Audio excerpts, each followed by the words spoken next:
দেখছি এই রাসূলুল্লাহর সন্তান আলীর নয়নতারা, মা ফাতেমার কলিজার টুকরা কারবালার ময়দানে যখন তিনি পড়েছিলেন এবং তার চারিদিক থেকে তীর বল্লম এবং চারিদিক থেকে তাকে পাথর মেরে তাকে দুলদুল থেকে নিচে ফেলে দেওয়া হয়েছে। যখন তিনি নিচে আসলেন তখন সীমার তাড়াতাড়ি এসে হযরত আলী হযরত ইমাম হুসাইন সাল্লামের গলাকে সে ভোঁতা খঞ্জর দিয়ে কাটলেন, কিন্তু কেটে দেওয়ার পরে এমন সময় এক ব্যক্তি দেখলো যে ইমাম হোসেন আলাইহিসসালামের হাতে আংটি আছে, সেই আংটিটা একজন চেয়েছিল, তখন সেই আংটিকে দেওয়ার জন্য ইমাম হোসেন আলাইহিসসালামের হাত থেকে বের করতে পারছিলেন না, তখন সে হাতে আঙুলে আঘাত দিয়ে কেটে দিয়ে আঙুল কেটে নিয়ে সেই আংটি নিয়ে চলে গিয়েছে। আমি বলবো হযরত ইমাম হোসেন আলাইহিসসালাম যিনি জান্নাতের সর্দার, তিনি সেই গরম বালুর উপরে তপ্ত মরুভূমিতে পড়ে রয়েছেন, কিন্তু কেউ নেই যে ইমাম হোসেনের সেই লাশকে কাফন দেবে, দাফন দেবে, গোসল দেবে। হায় ইমাম হোসেন, আপনি কত অসহায়, আপনি বেকাফন বেঘর পড়েছিলেন, কিন্তু আজকের দুনিয়ায় আপনি সেই কারবালায় সব চলে যায় দেখেন, সেখান থেকে নিয়ে নিজের কাফন নিয়ে আসছে। হে বেকাফন হোসেন, আজকের আপনি কারবালা থেকে কাফন বন্টন করছেন।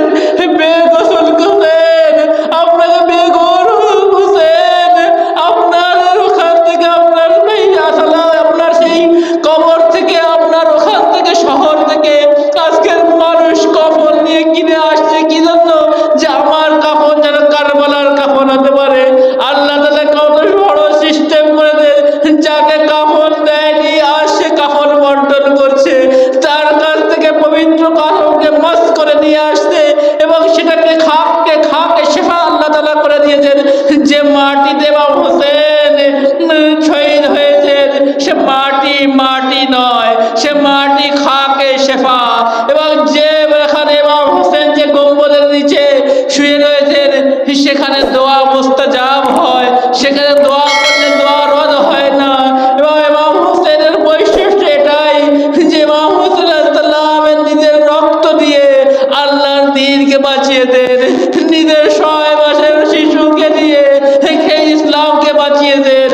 আমি বলবো খাদিজাতুল কুবরা, আপনি অনেক সম্মানিত, আপনি রাসূলের হাতের মাটি পেয়েছেন, রাসূলের হাতে গোসল পেয়েছেন, রাসূলের হাতে কাপড় পেয়েছেন, রাসূলুল্লাহ আল্লাহ আপনার উপরে নামাজ পড়েছেন, কিন্তু আসুন আপনার নাতি কারবালার ময়দানে বেঘর কাপড় পড়ে আছে।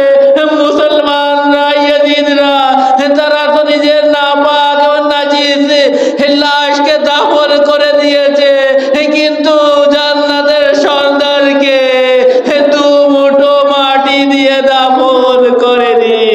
লানাতুল্লাহ আলাল কওমিজ যালিমিন।